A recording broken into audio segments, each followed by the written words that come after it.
a tener nuestra sección expositiva hoy en Lucas 22, del 7 al 20. Y he titulado este mensaje: Jesús instituye la cena del Señor. ¿Sí? Y vamos a estar leyendo nuestro texto de oro. Está un poco largo, téngame paciencia. En 1 Corintios 11, del 23 al 27.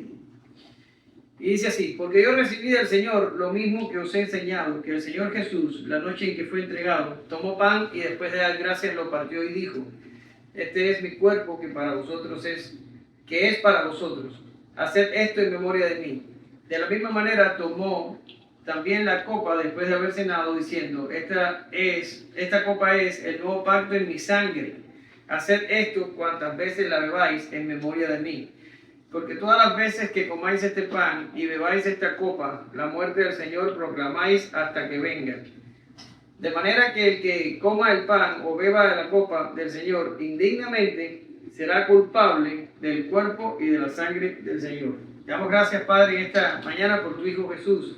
Gracias por que nos permites tener este tiempo de domingo donde podemos alabar y bendecir tu nombre, donde podemos tener comunión los unos con los otros y también contigo y con toda la Iglesia universal.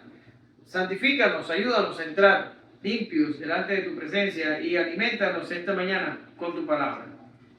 Porque oramos, te damos gracias, amén. Gracias, Señor. Bien, la clase pasada estuvimos viendo cómo Judas planificó con los líderes judíos entregar a Jesús, ¿sí? Y de esa manera deshacerse de él. Estuvimos específicamente viendo que Judas tomó esta decisión libremente, no fue obligado por Dios, tampoco fue obligado por Satanás. Concluimos también que no estaba poseído por el diablo, como algunos piensan. No estaba así, simplemente él fue cediéndole terreno a Satanás desde el principio. ¿Por qué? ¿Cuál era el pecado de Judas? El pecado primario, ¿cuál era? Robar. La codicia. La codicia lo llevó a robar y la codicia lo llevó a todo lo demás. Es como el cáncer, que siempre hay un cáncer primario y ese cáncer, cuando hace metástasis, se extiende e infecta a otros miembros o órganos, provocando otro tipo de cáncer. Pues bien, aquí sucede lo mismo. El pecado primario de este hombre era la codicia y por codicia hizo todo lo demás. Y estuvimos viendo con humildad que también los creyentes verdaderos, no Judas, que era uno regenerado, pero los creyentes verdaderos, también podemos cometer pecados espantosos si nos descuidamos. Y estuvimos viéndolo ligeramente, porque lo vamos a tratar más adelante con más profundidad, de que Pedro también había estado cometiendo ciertas torpezas que trajeron vergüenza sobre él. Y vamos a ver más adelante en el texto de Lucas que Pedro termina negando a Jesús. Los creyentes tenemos que mirar estos ejemplos y antes de tomar una posición defensiva y decir: ese Judas traidor, sin vergüenza, tenemos que reconocer que el que dice que está firme, que se cuide y que no caiga también. ¿Sí? En la mañana de hoy vamos a seguir con el relato y estaremos hablando de la última cena de Jesús con sus discípulos, de la última Pascua de Jesús con sus discípulos. En este caso particular, el Señor instituye la cena del Señor, que es nuestro segundo sacramento, ¿ya? Y vamos a estar hablando mucho en este mensaje acerca de eso. Pero más allá de la teología detrás de la cena, yo quiero que hoy ustedes presten particular interés a lo que vamos a estar diciendo acerca de la enseñanza detrás de toda esa teología. Porque las cosas que suceden en este tiempo suceden por una razón. Y vamos a estar hablando de eso en esta mañana. Y vamos a ver cómo el ejemplo de Jesús, que es un ejemplo de sacrificio y servicio, nos invita, nos impele, casi que nos obliga a seguir al Señor en estas pisadas. ¿Qué quiero decir? Ahorita Elsa decía, vamos a orar para que tengamos más miembros, y realmente lo necesitamos. Sin embargo, yo me preguntaba que si hubiéramos tenido hoy invitados en la iglesia, ¿cuántos se hubieran regresado el domingo que viene después de oír lo que vamos a tener que hablar hoy? Porque el evangelio comercial, el evangelio diluido que se enseña hoy en la mayoría de las iglesias de este país. Es un evangelio que se ha convertido en un medio para que los seres humanos sean prósperos, saludables, para que obtengan lo que quieren, para que triunfen en sus negocios y para que tengan una buena vida. ¿Sí? Ese es el evangelio que se predica en el Estados Unidos actual y posiblemente en muchas de nuestras naciones alrededor. ¿Ya? Sin embargo, quiero que presten especial atención cuál es el camino que Jesús traza para sus discípulos. Si eres seguidor de Cristo, tienes que ir por el mismo camino que Cristo anduvo. Ya si haces otra cosa, estás siguiendo un Cristo falso. Pues quiero que te mires en Cristo y veas cuál fue el camino que Él transitó, para que entiendas el camino que los creyentes verdaderos deberíamos caminar. Y a veces pensamos que el Evangelio es un medio para alcanzar un fin, pero no es así. No es así. Nosotros no somos el centro de la historia, Cristo es el centro. Y nosotros fuimos hechos para la alabanza de Cristo, no al revés. Y nosotros cumplimos el fin de Cristo. ¿No? Cristo no es nuestro medio para alcanzar nuestro fin personal. Y eso lo vamos a estar viendo. Dicho esto, tenemos solo dos encabezados. Y si seguimos la ley que ella le descubrió, no vamos a estar mucho tiempo aquí. Las diapositivas son solo 12. Así que este mensaje puede que sea no tan largo. Número 1, preparativos para la Pascua, del 7 al 13. Número 2, la institución de la Cena del Señor. Comenzamos. Katie, por favor.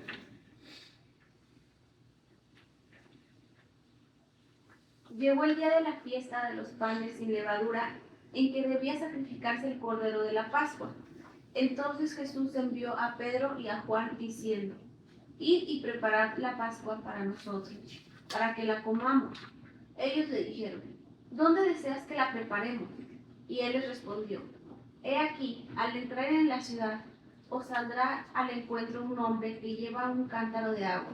Seguidle a la casa donde entre, y diréis al dueño de la casa: El maestro te dice: ¿Dónde está la habitación en la cual puedo comer la Pascua con mis discípulos? Entonces él os mostrará un gran aposento alto, dispuesto, preparado allí. Entonces ellos fueron y encontraron todo tal como él les había dicho y prepararon la Pascua. Muy bien, gracias. Llegó el día de la fiesta. Ya vimos en la clase pasada que Lucas unifica la fiesta de la Pascua con la fiesta de los panes sin levadura. Ya explicamos que esto en realidad son dos fiestas. Posiblemente Lucas las unificó porque ya su público lo había hecho. Quiere decir, los judíos que vivían en el tiempo de Jesús habían unificado, coloquialmente hablando, estas fiestas porque sucedían uno detrás de la otra. Primero venía la Pascua, que era el 14 de Nisan, y después venía el día 15, empezaba la fiesta de los panes sin levadura, que ¿cuánto duraba? Duraba una semana. Y era todo 8 días de celebración. Ahora, pudo haber hecho también Lucas esto porque quería simplificar el lenguaje para sus oyentes griegos que no entendían ni estaban familiarizados con estas festividades judías.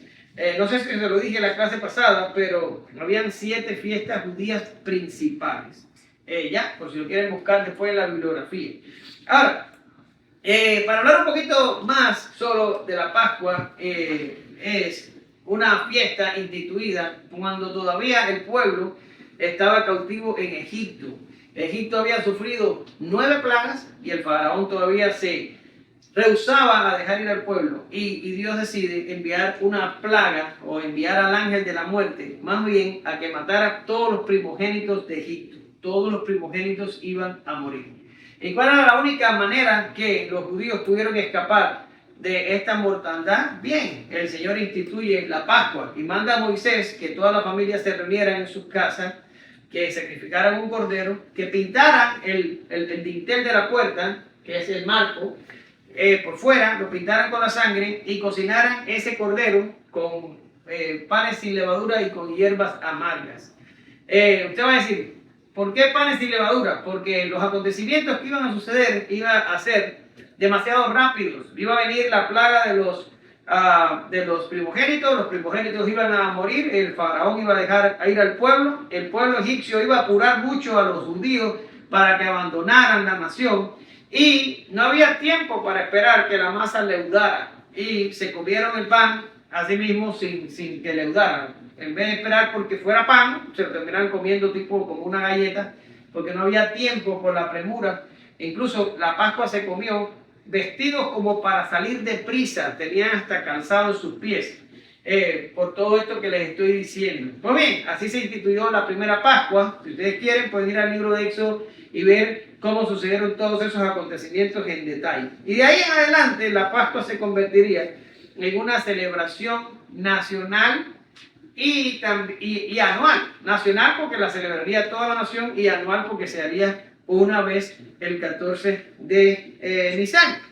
Inmediatamente después de esta fiesta de la Pascua comenzaría la fiesta de los panes sin levadura, que duraría entonces una semana, indicando que cuando el pueblo salió de Egipto dejó la vieja levadura de los egipcios y de todo lo que allí aprendieron y se convirtieron en una nación nueva, con una nueva levadura y bajo una institución diferente. ¿Ya? Esto es más o menos lo que significa lo que está aquí. Hay más fiestas de las 7 importantes, hay más. Después viene la primicia, después la de Pentecostés, está la de las trompetas, el día de la expiación, el de las trompetas y los tabernáculos. Esas serían las 7. Ahora, estas 7 fiestas, principalmente, estas 7, apuntan a eventos que señalan a Jesús como el mediador, como el Mesías, señalan al sacrificio de Jesús por los escogidos, señalan a los principios de la iglesia, el día de Pentecostés, por ejemplo, el Espíritu Santo descendió sobre los 120 que estaban allí congregados. Y la fiesta de los panes sin levadura significa para los judíos lo mismo que para la iglesia naciente, y era dejar la levadura del mundo para vivir una vida nueva en Cristo. Y las demás fiestas, las últimas 2, se cumplen literalmente en la iglesia naciente. ¿Qué quiere decir? Que todas estas fiestas, las 7, son señal y sombra de las cosas que habrían de venir. Llámese Cristo, llámese su sacrificio, llámese su resurrección, que cumple la fiesta de las primicias, llámese el inicio de la iglesia, que cumple las fiestas de otoño, a excepción del día de la expiación, que lo cumple Cristo. ¿Qué les quiero decir? Todo lo que aconteció en esta sección de la Escritura cumplen las fiestas judías. Las fiestas son sombras y lo que pasa ahora es cumplimiento de estas fiestas. Por tanto, todo indica en la Escritura que el judaísmo llega hasta aquí. ¿Ya? Una vez que Cristo se entrega por los pecados de los escogidos, Cristo para el sacrificio. Les explicaba eso cuando hablamos de las 70 semanas de Daniel, muy brevemente en algunos de los estudios pasados. Cristo para el sacrificio. Si ya Cristo se ofrece por su pueblo y paga los pecados de su pueblo, ¿qué necesidad habría de seguir ofreciendo sacrificios? Ninguna. ¿Qué pasó importante cuando Jesús resucitó? ¿Qué pasó importante? Inmediatamente Jesús resucitó, que nos muestra que quedó abierto el camino a Dios por medio de Jesús. ¿No se acuerdan? El velo del templo se rasgó de arriba abajo, y esto era algo ancho, no era fácil romperse, y se rompió, mostrando de que Cristo con su sacrificio había abierto el camino. Esa, ¿por qué estás así? ¿Tienes frío? Bueno, pues vamos a apagarte el ventilador porque no puedes estar así. Si sigues con frío, sin pedirme permiso, ve y busca tu coche y tápate, pero no me gusta verte así.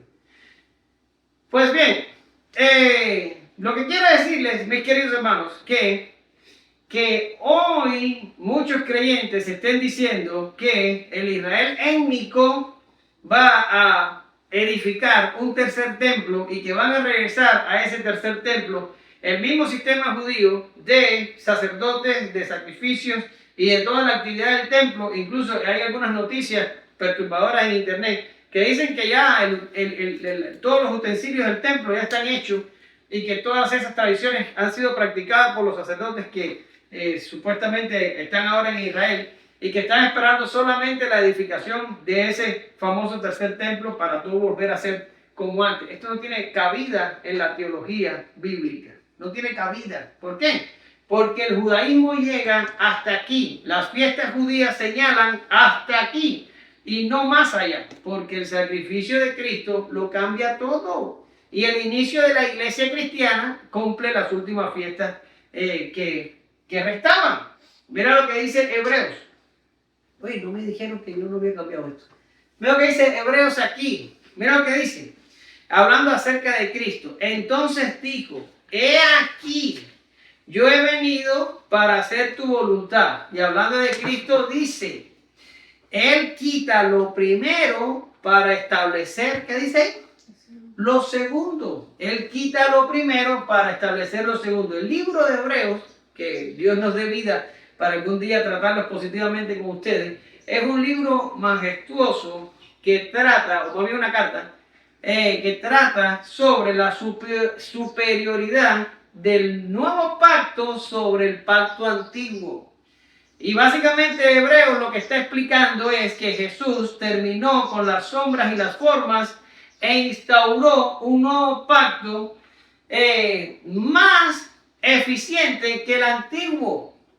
Y es toda una explicación hermosa acerca de esto. Luego, el judaísmo llega hasta aquí y se termina. Y se termina con desgracia, porque ya hemos explicado que el templo segundo, que era una hermosura arquitectónica de sus tiempos, fue destruido por la invasión del general Tito. Luego, esta nueva teología o nueva escatología, que no pasa los 150 años en nuestra historia bíblica, o nuestra historia cristiana más bien, es una invención nueva. Ningún predicador, ningún maestro, ningún teólogo de antes de los últimos 150 años había propuesto una escatología tan descuidada. Y eso de que va a venir un tercer templo y que va a realizar los sacrificios en el templo y todo lo demás, es un sinsentido bíblico. No tiene ningún sentido. ¿Ya está? Para no complicarnos demasiado en este asunto, me voy a ir hacia adelante. Lucas introduce la fiesta de los panes sin levadura de una forma muy interesante. Y me voy a regresar atrás y mira lo que dice. Llegó el día de la fiesta de los panes sin levadura. ¿En qué dice? En que debía sacrificarse. Lucas está diciendo que en la fiesta era necesario sacrificar el cordero de la Pascua. Luego, Lucas está mostrando aquí, no un apéndice cultural, no está hablando de una fiesta que ya estaban todos acostumbrados a realizar y que había que reunirse y realizarla, bueno, porque como la gente hoy en día celebra la Navidad, ¿sí? ¿Qué es la Navidad? Bueno, pues la Navidad es un tiempo donde la familia se reúne a hacer una comida, todos se regalan cosas a la sombra del árbol y gastan mucho dinero y empiezan el próximo año endeudados, la gran mayoría, para cumplir con los requerimientos de la festividad. Pero en caso de que Jesús haya nacido ese día, que nosotros lo dudamos profundamente, Jesús no está en esa fiesta. Jesús no nos manda en su evangelio a ir a las tiendas a gastar el dinero que tenemos y el que no tenemos, y no nos manda semejante consumismo ni nos manda semejante celebración. No hay un mandato explícito de la Escritura a realizar esta fiesta. Luego, tenemos que verla como un apéndice cultural. Es algo que culturalmente se hace. Ay, hermano Omar, y si yo quiero celebrar Navidad, ¿qué pasa? ¿Es pecado? No, para nada, no es pecado celebrar Navidad. Tú haces con la Navidad lo que tú quieras hacer. Es un apéndice cultural. ¿Lo celebras? Bien. ¿No lo celebras? Pues también. Yo en mi caso personal y nuestra familia no lo celebramos. Pero ahora, volviendo al tema. La Pascua no era como la Navidad de nosotros. No es así. Lucas dice que era necesario sacrificar el cordero de la Pascua. ¿Por qué? Porque la Pascua apuntaba, acuérdense que les dije que las fiestas eran sombras de la realidad que sería cumplida en Cristo. La Pascua apuntaba a la necesidad del pueblo escogido de tratar con sus pecados. Y esto es una cosa que en nuestros tiempos a la gente se le olvida. La gente piensa que la iglesia es como un club social, que la iglesia es venir y asistir y conocer a varias gente y participar cuando se puede y que todo va a estar fresh y cool. No es eso. La iglesia trata con los pecados nuestros y nos da una solución a nuestro pecado, a nuestra culpa, nos libra de la condenación, nos ayuda a santificarnos por medio del Espíritu Santo y nos ayuda a diariamente llevar esta guerra contra el pecado y tratar de ser cada día más como Jesús. No es como un apéndice cultural. Y aquí con la Pascua estaba pasando lo mismo. Y Lucas está diciendo, la Pascua no era como algo cultural. La Pascua era algo necesario porque el cordero sacrificado resolvía los problemas de los pecados del pueblo. Ahora, la sangre de los corderos no quitaba el pecado, simplemente lo cubría.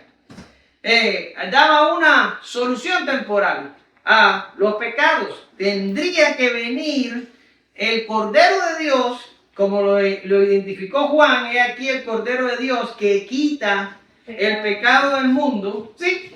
Tendría que venir el Cordero a resolver el problema del pecado de una forma permanente. Así que el relato que estamos tratando en la mañana de hoy tiene una segunda intención. ¿Ya? Si usted lo lee a primera línea, usted está viendo a unos judíos en un tiempo específico de la historia judía que se preparan para celebrar la Pascua. Eso es todo lo que usted ve. ¿Ya? Sin embargo, si usted va más allá y entiende el lenguaje de Lucas, que dice, y en la fiesta de los panes y levaduras que debía sacrificarse el cordero, usted se da cuenta que esta Pascua en específica iba a ser sumamente especial. ¿Por qué? Porque no iba a ser una Pascua como las anteriores, donde el pecado fue resuelto temporalmente por el derramamiento de la sangre de los animales inocentes. No era eso. En esta Pascua, especialmente hablando, iba a morir el Cordero de Dios que le iba a dar una solución permanente al problema del pecado del pueblo. Quiere decir, los discípulos, y ahorita vamos a hablar de la preparación, no estaban participando de la Pascua donde moría el cordero, o sea, el cordero, el animalito de 4 patas. No, iban a participar, y el pueblo, sin saberlo, también lo hizo, en la Pascua donde moriría el Cordero de Dios. ¿Sí? Lo que es el texto. Lucas 9:22, diciendo, Jesús dijo, el Hijo del Hombre debe padecer mucho y ser rechazado por los ancianos y los principales sacerdotes y los escribas y ser muerto y resucitar al tercer día. ¿Cómo me había extrañado de que no hubieras preguntado? A ver. Eso, el Cordero de Dios es Jesús. Sí, lo es. En la Biblia está llamando a Jesús un cordero. Sí, pero no es porque Jesús sea un animalito de 4 patas, sino porque iba a morir en lugar del cordero. ¿Sí? Bien, sigue el relato lucano y dice que Jesús envía a Pedro y a Juan a preparar la Pascua. ¿Sí? Y no era algo como sencillo, no. Ellos tenían que agarrar el cordero, tenían que ir al templo, tenían que hacer una de las 3 colas que se hacían para que entraran al templo con el cordero. Uno de los sacerdotes sacrificara al animal y recaudara la sangre en uno de los recipientes donde se ponía, y luego se le pasaba a otro sacerdote que le sacaba las entrañas, y esas entrañas eran ofrecidas en sacrificio, y se les devolvía lo que restaba a los dueños del cordero para que fueran y lo asaran y pudieran tener la Pascua. Además de todas estas cosas, tenían que obtener las hierbas amargas y también hacer los panes y levaduras para que todos pudieran comer en el horario nocturno. Ya, todo esto tuvieron que hacerlo Juan y Pedro, y Lucas es el que menciona los nombres de los apóstoles o de los discípulos de Jesús que estaban preparando esto. Y me llama poderosamente la atención de que son estos dos a los que el Señor básicamente envía a preparar la cena. Y es muy interesante que sean ellos. ¿Por qué? ¿Por qué? Porque Pedro y Juan iban a ser uno de los pilares de entre los discípulos. Básicamente, para decirlo de una forma más llana, Jesús mandó a uno de los discípulos más importantes o de los principales para preparar la cena o la Pascua. ¿Ya? Cuando estuvo la transfiguración, 3 discípulos participaron de la transfiguración: Pedro, Juan y Jacobo. Cuando estuvieron en la resurrección de la hija de Jairo, Jesús mandó a sacar a todos hacia afuera, pero solo quedaron con él 3 discípulos: Pedro, Juan y Jacobo. En esta oportunidad, Jesús ni siquiera envía a Jacobo. Jesús manda a Pedro y a Juan. Quiere decir, los discípulos más cercanos a él, los de más influencia en el grupo, son mandados a hacer ¿qué? Son mandados a servir a los demás. Y yo te voy a pedir, por favor, que tú guardes ese pensamiento, porque la clase que viene, el domingo que viene, vamos a estar hablando de esto y vamos a estar hablando qué significa que Pedro y Juan, específicamente ellos, tuvieran que cargar con todo el peso de los preparativos de la última Pascua de Jesús. ¿Ya? Pues bien, ya les expliqué. Fueron a preparar la cena y la cena prepararon. Ahora, hay un componente interesante. Y ellos se podían encargar del cordero, de las hierbas, del pan y de todas estas cosas. Pero lo que ellos no tenían en Jerusalén era una casa donde celebrar la Pascua, porque ninguno de ellos vivía en Jerusalén. Y Jesús resuelve esta situación de la misma manera que resolvió el problema de la entrada triunfal. ¿Ustedes lo recuerdan? La entrada triunfal, Jesús tenía que entrar montado en un asno para cumplir la profecía. Él sabía esto y él manda a los discípulos a buscar a un animalito, ¿te acuerdas, César? A un pollino que no hubiera sido usado antes. Y él manda y dice: ve a tal lugar y allí va a haber un pollino atado y dile a los dueños que el Señor lo necesita y que después se los devolverá. Y ellos fueron y allí estaba todo. Y ahora les dice una cosa muy parecida. Y le dice: ustedes no se preocupen por la habitación, simplemente vayan y van a ver una persona que viene con un cántaro de agua. Ustedes simplemente síganla. Que aleatorio parece, ¿verdad? Sí. Y cuando lleguen a la casa, pues van a ver al dueño, porque los dueños no buscaban el agua. El agua la buscaban las mujeres o la buscaban algún esclavo. O algún siervo, para decirlo de una manera más refinada. Y le siguieron, llegaron, le dijeron al dueño: bueno, dice el maestro que dónde está el aposento donde él va a tener la cena. Y el hombre le dijo: mira ahí está el aposento. Ahí está preparado todo para que el maestro venga. No sabemos si esto providencialmente de qué manera este hombre fue informado de que tenía que prepararlo, porque no se puso a hacerlo cuando los discípulos le hablaron, ya estaba preparado para cuando llegaran. Pero como quiera que esto haya sucedido, las cosas estaban perfectamente listas para la ocasión. Y esto me ayuda a entender todos estos sucesos, ¿sí? Porque si usted lo ve desde un plano descuidado, usted piensa que Jesús era víctima de las circunstancias. Jesús era víctima de la mala intención de los líderes judíos. Jesús era víctima de un discípulo codicioso que se le salió de las manos y que todos ellos se confabularon para matar al Señor. Sin embargo, esa no es la imagen que la Biblia transmite. Porque la Biblia transmite a Jesús en el control de toda la actividad relacionada con su última semana en Jerusalén. Él controló lo del pollino, él controló lo del aposento alto, él mandó a los discípulos, él sabía exactamente cómo iba a suceder cada cosa. Los hombres no están en el control aquí, Jesús lo está. Y él no es víctima de las circunstancias, él voluntariamente está ofreciendo su vida, porque es así como ha de completarse la redención de los escogidos. Y lo último que pasó es que finalmente prepararon la Pascua para que el Señor pudiera tener participación en ella. Y nos vamos a la segunda parte del sermón: la institución de la cena del Señor. A ver, mamá. No, está demasiado largo el texto. Cuando llegó la hora, se sentó a la mesa y con él los apóstoles y les dijo: intensamente he deseado comer esta Pascua con vosotros antes de padecer, porque os digo que nunca más volveré a comerla hasta que se cumpla en el reino de Dios. Y habiendo tomado una copa, después de haber dado gracias, dijo, tomad esto y repartidlo entre vosotros, porque os digo que de ahora en adelante no beberé del fruto de la vid hasta que venga el reino de Dios. Y habiendo tomado pan, después de haber dado gracias, lo partió y les dio diciendo, esto es mi cuerpo, porque por vosotros es dado. Haced esto en memoria de mí. De la misma manera tomó la copa después de haber cenado, diciendo, esta copa es el nuevo pacto en mi sangre que es derramado por vosotros. Muy bien, gracias. Llega el momento de la última Pascua y Lucas vuelve a poner una marca temporal aquí. Y él dice, cuando llegó la hora. Ya, pero yo miro aquí que hay una intención doble, como le he venido diciendo en todo el mensaje. Porque primero Lucas dice, y llegado el día de la fiesta de los panes sin levadura. Ya eso hubiera bastado para que la gente, el lector regular, entendiera en qué momento estaban ocurriendo los acontecimientos. Pero ahora, unos versos más adelante, Lucas vuelve a decir,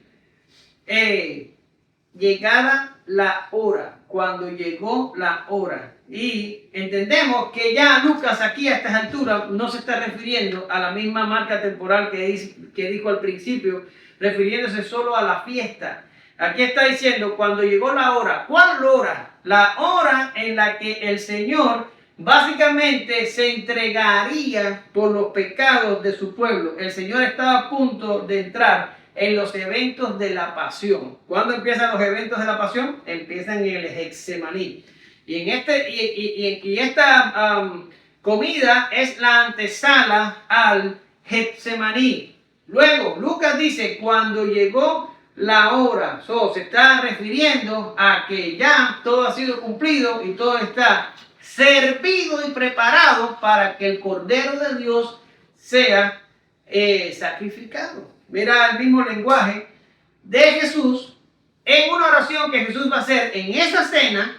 Mira el mismo lenguaje de Jesús, cómo se parece al de Lucas. Míralo aquí. Juan 17:1, y dice Jesús, estas cosas habló Jesús y alzando los ojos al cielo dijo, Padre, la hora ha llegado. Glorifica a tu Hijo para que el Hijo te glorifique a ti.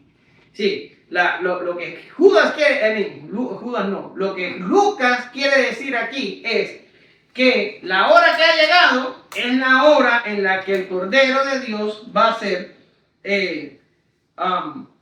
básicamente sacrificado. Gracias, se me fue la palabra del momento. Ahora, Jesús dice, he deseado, intensamente deseado, traduce la Biblia de las Américas, un poquito más fiel a la traducción griega, diría, con deseo yo deseé, con deseo yo deseé. Aquí vemos en el griego una forma de hebraísmo para hablar acerca del intenso deseo que Jesús tenía para participar de esta última Pascua con sus judíos. Ahora, el Señor sabe, es consciente, y esto es algo que a mí me impacta de la vida de Jesús, con la serenidad que el Señor caminó por en medio de estos eventos. ¿Sí? No perdió la calma, no perdió el temple. Él sabía hacia dónde se dirigía. Él sabía lo que iba a pasar a cada minuto. Eso se llama sentido de anticipación. Él conocía cada detalle de lo que venía minuto a minuto después. Nosotros los hombres regulares, tenemos un poco de solaz, un poco de paz, un poco de quietud, porque no sabemos lo que traerá mañana. Hoy podemos estar bien y felices y riéndonos. ¿Por qué? Pues no sabemos lo que va a ser el mañana. Pero mañana, tan pronto como mañana, podemos estar muertos, o un familiar que queremos mucho puede estar muerto, o enfermo, o puede ocurrir una desgracia nacional, o puede pasar cualquier cosa. Pero nosotros, como somos de corta visión y no lo sabemos, podemos estar contentos hoy. Y podemos estar contentos hasta 10 minutos antes de que ocurra una desgracia. ¿Por qué? Pero no lo conocemos. Pero si supiéramos, y yo no sé, porque hay gente por ahí que están locos por conocer el futuro. Y entonces se van con los espiritistas, con los medios, con los que leen el horóscopo y con los que leen las manos porque están locos por saber el futuro. Y yo digo, Yo no tengo ningún interés en conocer ningún futuro. Yo no quiero saber nada. Que las cosas vayan apareciendo como tengan que aparecer y que Dios me dé la sabiduría. Yo no sé por qué alguien tendría el deseo de conocer el futuro cuando el futuro puede traer lo mismo que lo bueno que lo malo. Pero aquí Jesús no tiene este problema. Él tiene sentido de anticipación y sabe lo que va a pasar. Lo que va a pasar minuto por minuto. Pues ahora yo te voy a decir, ¿sabes cuánto le quedaba a Jesús de vida en el momento en el que nosotros estamos hablando hoy? ¿Cuánto? Menos de 24 horas. Le pregunté a la IA, porque a mí mi conocimiento del texto me dio 24 horas y la IA me dijo que eran 22 horas. Y como no tenía demasiado tiempo para buscar en la bibliografía, vamos a decir que al Señor le quedaba a todo dar un día de vida. Punto y se acabó. En 24 horas el Señor estaría muerto. Ya está. Y yo te voy a decir, si hoy se te aparece el Señor o se te aparece un ángel del cielo y te dice, no voy a decir el nombre de ninguno de ustedes para que no se sientan aludidos. Pedrito, te queda un día de vida. Un día de vida. Si te quedara un día de vida, si a mí me quedara un día de vida, ¿qué sería lo que haría con ese día? ¿A qué me dedicaría? ¿Qué cosas diría? ¿Con qué personas lo ocuparía? ¿Están entendiendo el lenguaje que estoy transmitiéndole a ustedes? Bueno, pues ahora vamos a empezar a hablar de lo que Jesús hizo en las últimas horas de vida que le quedaban. No te tengo que decir que si lo que tú harías sería lo que consideras más importante, Jesús en este momento va a hacer lo que considera más importante. Ahora, Lucas, y no lo estoy criticando, se va demasiado rápido por los eventos que van a suceder a continuación. Juan es el que nos da más detalles acerca de las cosas que pasan en esta última Pascua. Lucas solo trata de la institución de la cena, y de eso vamos a hablar muy rápidamente. Pero Juan nos da una serie de detalles que nosotros los necesitamos ahora para entender el contexto detrás de toda la institución de la cena. Acuérdense que lo que está pasando ahora son las últimas 24 horas de la vida de Jesús. Lo que está sucediendo ahora es sumamente importante. Pues, ¿qué pasó? Bueno, pues cuando comenzó, y esto es un gran paréntesis que estamos haciendo en el relato lucano, y le estamos pidiendo información a Juan para completar la idea que queremos, ¿ok? ¿Entienden lo que está pasando? Bien, pues se meten a la cena, a la Pascua como tal, y lo que hace Jesús, según Juan 13, del 4 al 10, es agarrar un balde de agua y una toalla y se pone a lavar los pies de sus discípulos. Y esto no es aleatorio, esto tiene un componente cultural. ¿Por qué? Porque los judíos en sus tiempos, estamos hablando en los tiempos de Jesús, las calles no tenían pavimentación, eran pura tierra, y los pies cuando tú caminabas se ensuciaban. Luego, cuando tú llegabas a una casa, había un esclavo que lavaba los pies de los invitados, y si era tu casa, pues te lavaba los pies a ti, para quitar el polvo del camino. Pero Jesús estaba en una casa prestada, donde no tenían disposición de un esclavo que le lavara los pies. No. Que le lavara los pies, anótalo y al final te la respondo. Que le lavara los pies, y Jesús toma la determinación de ser él el que cumpla el rito de lavado de pies. Jesús toma la posición de un siervo, la posición de un esclavo, y comienza a lavarle los pies a sus discípulos. Y no me voy a meter en los detalles porque son hermosos, pero lo único que tengo que decir es que Jesús les dice a los discípulos que así mismo como Él les sirvió a ellos lavándoles los pies, ellos tienen que hacer lo mismo por los demás. Ahorita te hablé de que Juan y Pedro prepararon la Pascua. Y te dije, guárdalo, lo vamos a ver el domingo que viene. Bueno, ahora te estoy diciendo, Jesús le lavó los pies a los discípulos y le mandó a los discípulos a hacer lo mismo con los demás. Guárdalo, lo vamos a ver el domingo que viene. Lo segundo que Jesús hace es impresionante, y es que le da el bocado de honor a Judas. Juan 13, del 26 al 30. Hablamos mucho de Judas la vez pasada, y yo les dije a ustedes que Judas había actuado libremente. Dios no lo obligó, el diablo no lo obligó, él lo hizo porque quiso. Pues bien, este texto prueba el punto, porque aquí vemos a Jesús dándole el bocado de honor a el enemigo, a el discípulo que iba a voltear contra él el calcañal. Era el que lo iba a traicionar y Jesús le está dando el bocado de honor. En las fiestas judías, en los pueblos hebreos, cuando el anfitrión mojaba el pan y le daba el pan mojado a alguien en específico, le estaba dando la distinción de honor. Es como en los tiempos modernos que vayamos a un banquete, a una comida especial y que alguien agarre una copa y diga, propongo un brindis por la hermana Katie. Vamos a brindar por Katie. Y le está dando a Katie el honor de la fiesta. Bueno, el pan mojado es exactamente lo que está, el equivalente en la cultura de Jesús. ¿Qué está haciendo aquí Jesús? Le está dando la distinción especial a la persona que lo iba a traicionar. Yo te pregunto, ¿no sabía Jesús que iba a pasar esto? No sabía, te lo acabo de decir minutos atrás. Pero ¿por qué lo hace? Porque Jesús lo invita todavía a abandonar el plan de traición que Judas había desarrollado. Lo invita todavía. Y que Jesús le esté haciendo una invitación a Judas es una indicación de que Judas podía tomar todavía la determinación de abandonar. Luego, cuando Judas rechaza la invitación de honor de Jesús y decide traicionarlo, a pesar de todo, si usted va a los versos, usted lo va a descubrir, que la Biblia dice que después que Judas tomó el bocado, salió y se fue.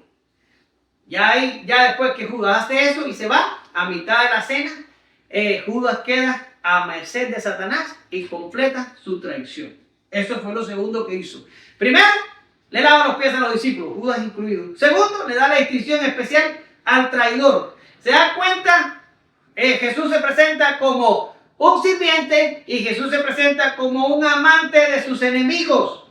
Y lo otro que le hace importante en esta cena es que le dice a los discípulos que le da un nuevo mandamiento. Y el nuevo mandamiento no es otro sino el que se tenían que amar los unos a los otros como Jesús los había amado. Eso es lo tercero que hace. Lo cuarto que hace Jesús en esa cena es que le da un discurso de despedida donde les habla de unas cuantas cosas, pero en especial les habla de la venida del Espíritu Santo. Y lo último que hace Jesús en esa cena, antes de salir para Getsemaní, es la oración sumo sacerdotal, que es una oración que Jesús hace por sus discípulos, que ustedes pueden llegar y leerla y saber de qué se trata. Luego, todo esto pasa y lo tomamos de Juan, y Lucas nos cuenta la institución de la cena. Ahora, ¿por qué mencionamos todo este paréntesis de Juan? Porque Juan nos da a nosotros el énfasis pastoral de la última Pascua. Lucas nos da el contexto teológico. ¿Por qué razón? Porque Lucas nos enmarca y nos dice que Jesús era el Cordero de Dios y era el que iba a entregarse y que esta Pascua va a ser diferente porque Jesús va a darse en sacrificio. No son los corderos regulares que van a morir, sino es que va a morir el Hijo de Dios. Y Lucas nos prepara para eso. Y Lucas nos dice que ya la hora había llegado. Y Lucas ahora va a hablarnos de la cena del Señor, que nosotros la vamos a tratar ahora mismo. Pero Juan nos da el énfasis pastoral y nos dice, Jesús no solo hizo esto, sino que Jesús se preocupó todavía 24 horas antes de morir en servir más todavía. Y el texto dice que amó a sus discípulos y los amó hasta el fin. Se preocupó más todavía por servir a sus discípulos. Y yo te pregunto, ¿está ese deseo en nosotros de servirnos unos a otros o tú lo único que quieres es que te sirvan a ti? El mundo tuyo es tan pequeño que tiene que ver con lo que tú vas a recibir de los demás y la forma en la que tú vas a obrar para obtener lo que quieres, o tú estás pensando de cómo vas a ayudar, cómo vas a tratar, cómo vas a dar. La vida tuya es de afuera hacia adentro o la vida tuya es de adentro hacia afuera. Porque quiero decirte, lo que Jesús está enseñando aquí por boca de Juan es que Él tiene una vida orientada a los demás. 24 horas para morir y él está lavando pies empolvados de discípulos que incluyen un tren. ¿Se da cuenta? Es importante. Lo teológico es importante, lo pastoral aún más. Y el domingo que viene vamos a retomar todos estos temas, no se preocupen. Ahora, ya saben lo que leímos en el texto de oro. Pablo dice, porque yo recibí del Señor que la noche en el que el Señor fue entregado, agarró el pan, lo partió y lo bendijo, o lo bendijo y lo partió, y se lo dio a sus discípulos y le dijo, comed, este es mi cuerpo. Y después tomó la copa y le dijo, toma, esta copa es el nuevo pacto en mi sangre. ¿Por qué? No sé si les ha dado curiosidad saber por qué Jesús no dice, esta es mi sangre, sino que dice, esta es la copa. Esta copa es la sangre del pacto. ¿Por qué habla de la copa y no de la sangre? Porque acuérdense que los judíos habían sido instruidos en no participar de sangre. No podían comerse la sangre, ni tomarse la sangre, ni hacer nada con la sangre. La sangre tenían que sacarla del animal antes de comerlo. Estaba prohibido participar de la sangre. Y haber hablado demasiado directo de la sangre aquí hubiera provocado cierta clase de rechazo en los judíos o en los discípulos judíos que estaban escuchando. Ahora, Jesús dice la copa para suavizar el lenguaje, pero básicamente la copa contenía la sangre y la sangre era la que sellaba el pacto. ¿Ya?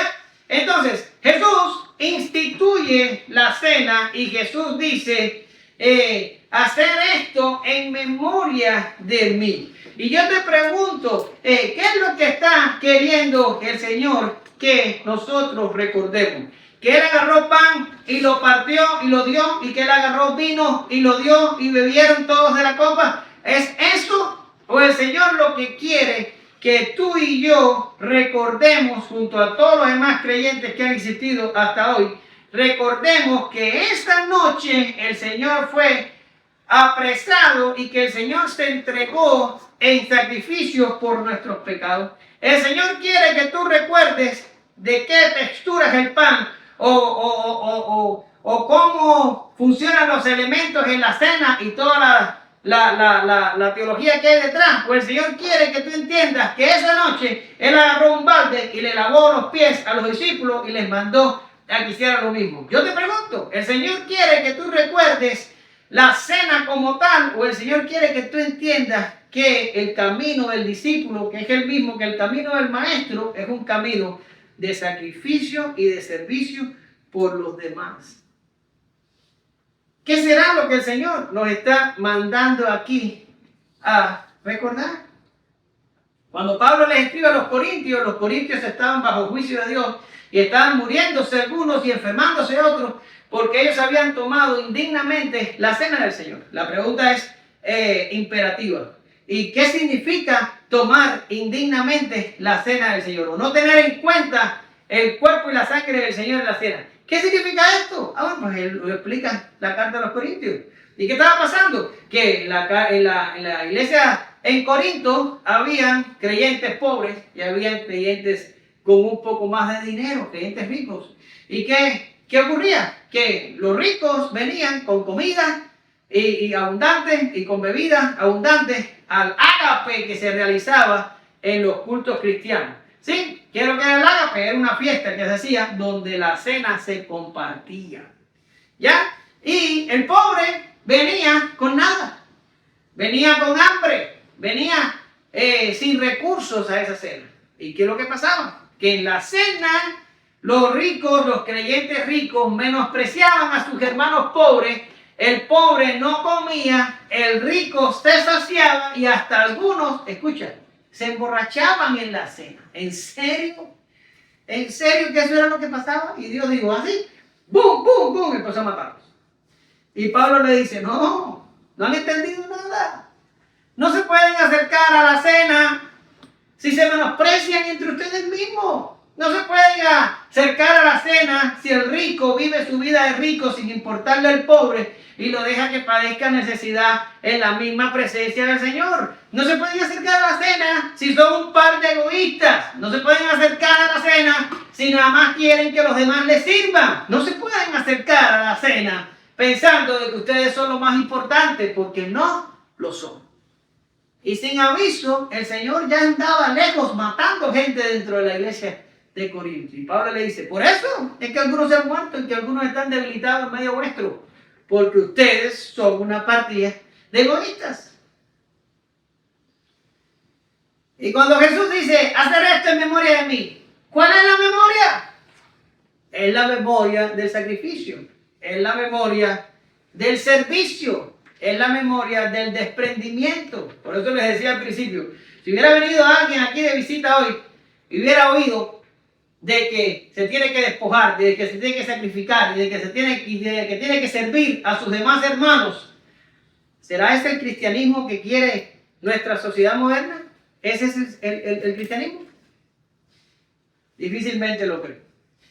Ahora seguimos, los elementos de la cena. Para no enredarme demasiado, porque ya el tiempo ha pasado, los elementos de la cena, ustedes lo saben, son dos. Y es muy interesante de que la Pascua tenía 3 elementos. ¿Cuáles eran los elementos de la Pascua? El cordero, los panes sin levadura y las hierbas amargas. ¿Verdad que sí?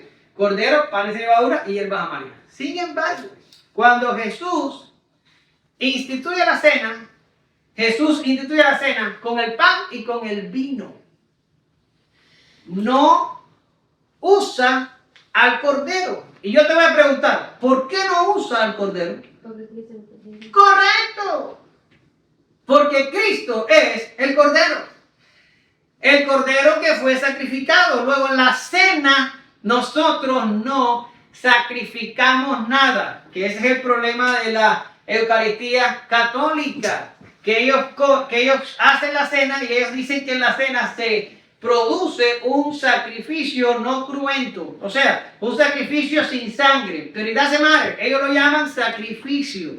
Pero en la cena no hay sacrificio, porque el sacrificio lo hizo Cristo. En nuestra cena no hay cordero, porque el cordero es el cordero de Dios, y el cordero de Dios ya se ofreció, y dice el libro de los Hebreos, que lo hizo de una vez y para siempre. Se acabó. Jesús se ofreció y paró el sacrificio. Y se acabó. El problema del pecado se resolvió. Él pagó por el pecado de los que creen.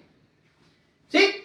Ahora, por eso no hay cordero en nuestra cena, porque el cordero es Cristo. Lo que hay pan, que simboliza el cuerpo de Cristo partido por nosotros, y hay vino, que simboliza la sangre del nuevo pacto.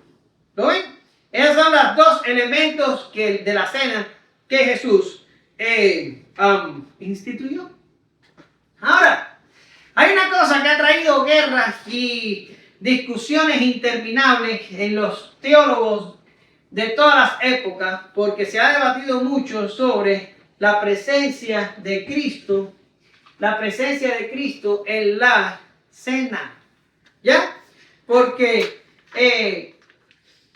no todos han coincidido en la forma en la que esta presencia de Cristo ocurre en la cena. Porque aquí Pablo, como tengo el texto de la pizarra, 1 Corintios capítulo 10, versículo 16, Pablo habla de que Cristo tiene comunión con nosotros en la cena. Mira, dice, la copa de bendición que bendecimos no es la comunión de la sangre de Cristo, y el pan que partimos no es la comunión del cuerpo de Cristo. Luego tenemos comunión con Cristo en la cena. La pregunta sería, ¿cómo está presente Cristo en la cena? Y esto ha traído una serie de discusiones y de divisiones en la iglesia. Yo me voy a limitar a decirte solamente de que Jesús está presente en la cena de forma mística. Y nosotros que participamos en la cena somos unidos a Cristo por una acción del Espíritu Santo. Los teólogos dicen que de la misma forma de que el Espíritu Santo unió a la naturaleza divina de Cristo o del Hijo de Dios y el cuerpo de Jesús, su naturaleza humana, en el vientre de María, de esa misma forma el Espíritu Santo nos conecta con Cristo en el momento de la cena a nosotros. Él no baja a Jesús. Jesús está sentado a la diestra de Dios. Él hace que nosotros subamos a donde está Él. Así de importante es este momento. El próximo mes, cuando todos los que estemos aquí, excepto Elsa, participemos en la cena, ten en cuenta que lo que está pasando es demasiado importante, demasiado sublime, demasiado santo, que no lo podemos tomar a la ligera. ¿Sí?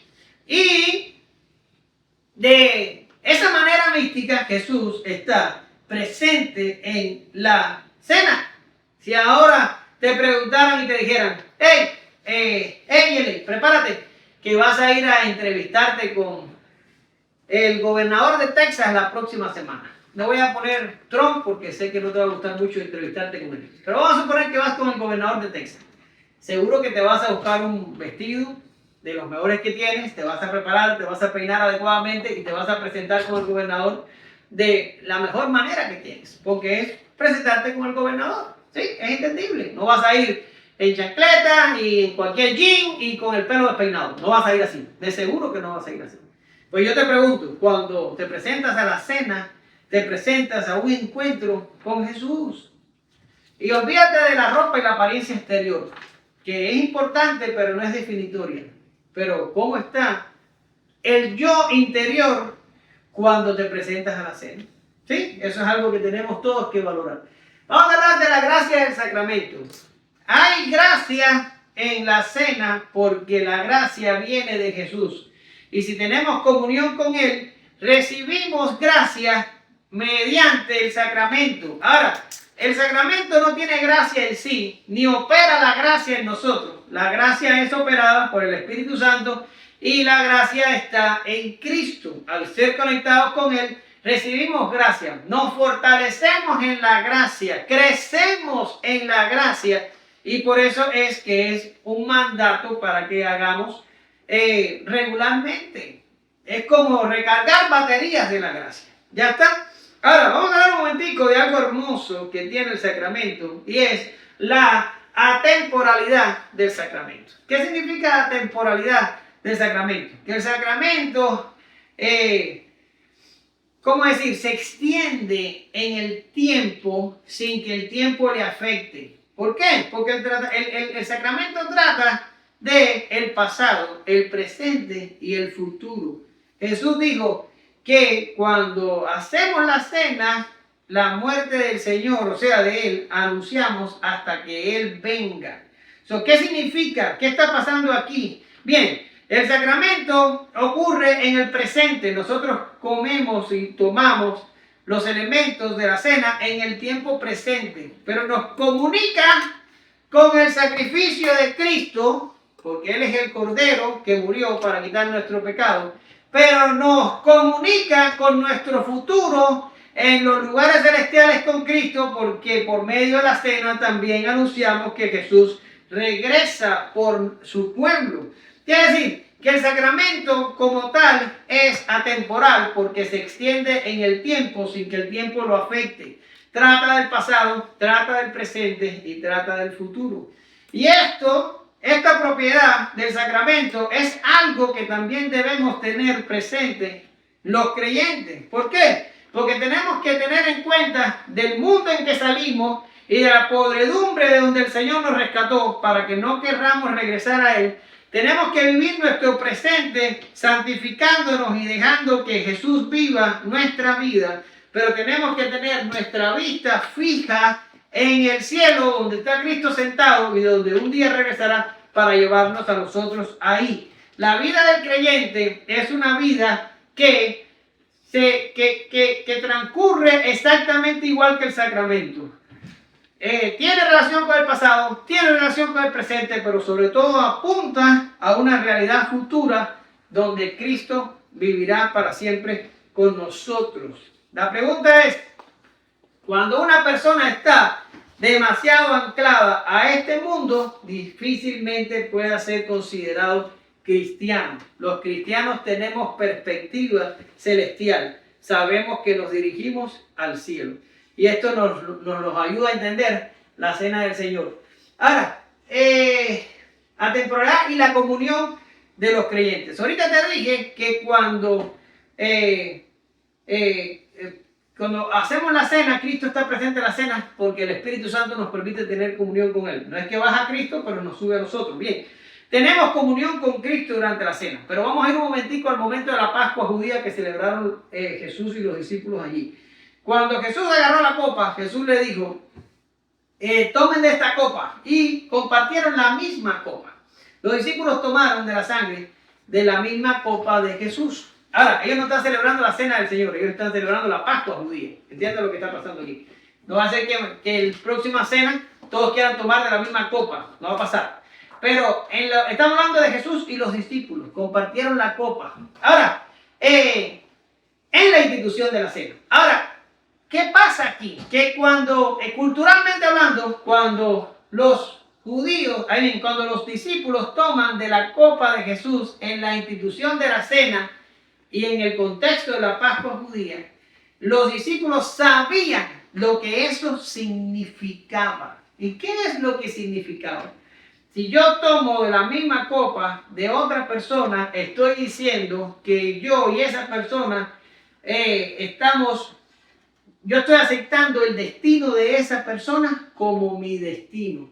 Es como lo que le dice Pedro a Jesús un poco más adelante. Yo te seguiré a donde quiera que tú vayas. Yo te seguiré. Y cuando los creyentes tomaron la copa, sabían lo que significaba. Sabían que caminarían el mismo sendero que caminaría Jesús.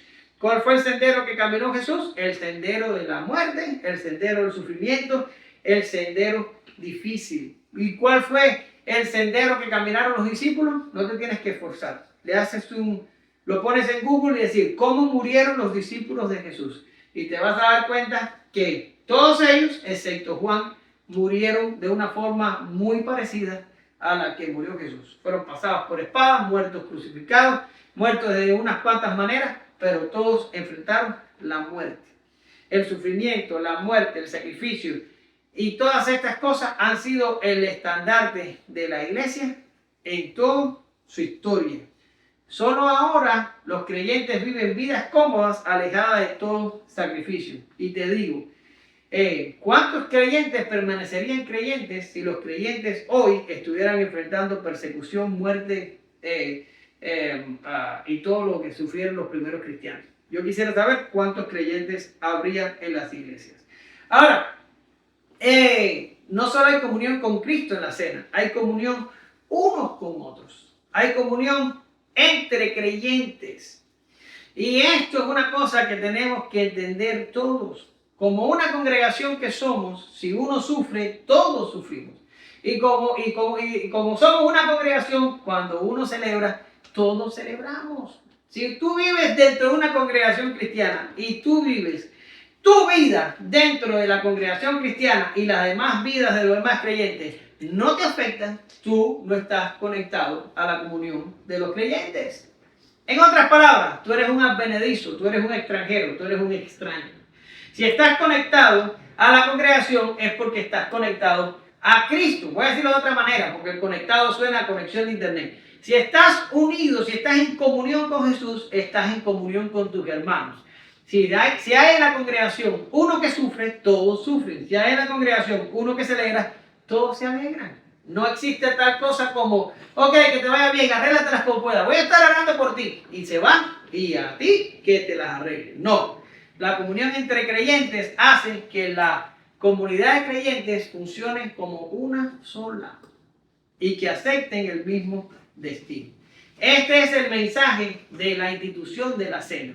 Es más que pan, es más que vino, es más que lo que simboliza. Es sacrificio, servicio. Es preocuparte por el creyente que está a tu lado, con el que cantas todos los domingos cánticos al Señor. No es tener una vida independiente y separada de la comunidad. Es tener una vida donde todos tengamos comunión, unos con otros. Concluyo.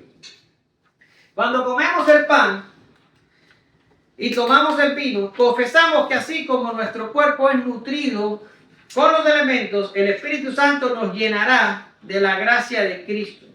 No es un mero recordatorio, sino que por medio de la fe nos apropiamos de las promesas del mediador.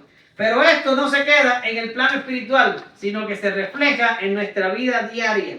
Porque si en verdad estamos unidos a Cristo, eso sin duda se reflejará y será notable. Con frecuencia se pierde el mensaje de la cena.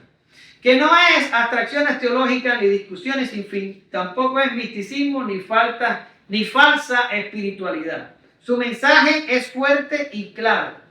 Es nunca mirar a ningún otro creyente por encima del hombro. Es entregarse por los hermanos, es servicio, es buscar el bien de los otros, es amarnos como Cristo nos amó. Es aborrecer nuestra pasada vida en el mundo, vivir la presente para Dios y esperar la venidera con expectación y deseo. Oramos. Te damos gracias, Señor, en esta mañana. Por favor, te lo pido, te lo ruego. Únenos, que todos los creyentes de Primera Iglesia Bautista seamos uno en ti, Señor. Como mismo tú pediste en aquella oración sumo sacerdotal, el mundo va a conocer que tú estás en medio nuestro si nosotros somos unidos entre nosotros y si sufrimos juntos, si nos alegramos juntos, si nos servimos los unos a los otros. Más allá que comer el pan, más allá que tomar el vino, más allá que tener comunión contigo y recibir gracia para seguir adelante, todas estas cosas deben reflejar un cambio en nuestra vida diaria, donde tenemos que entender que la historia no se trata de nosotros, sino que se trata de ti.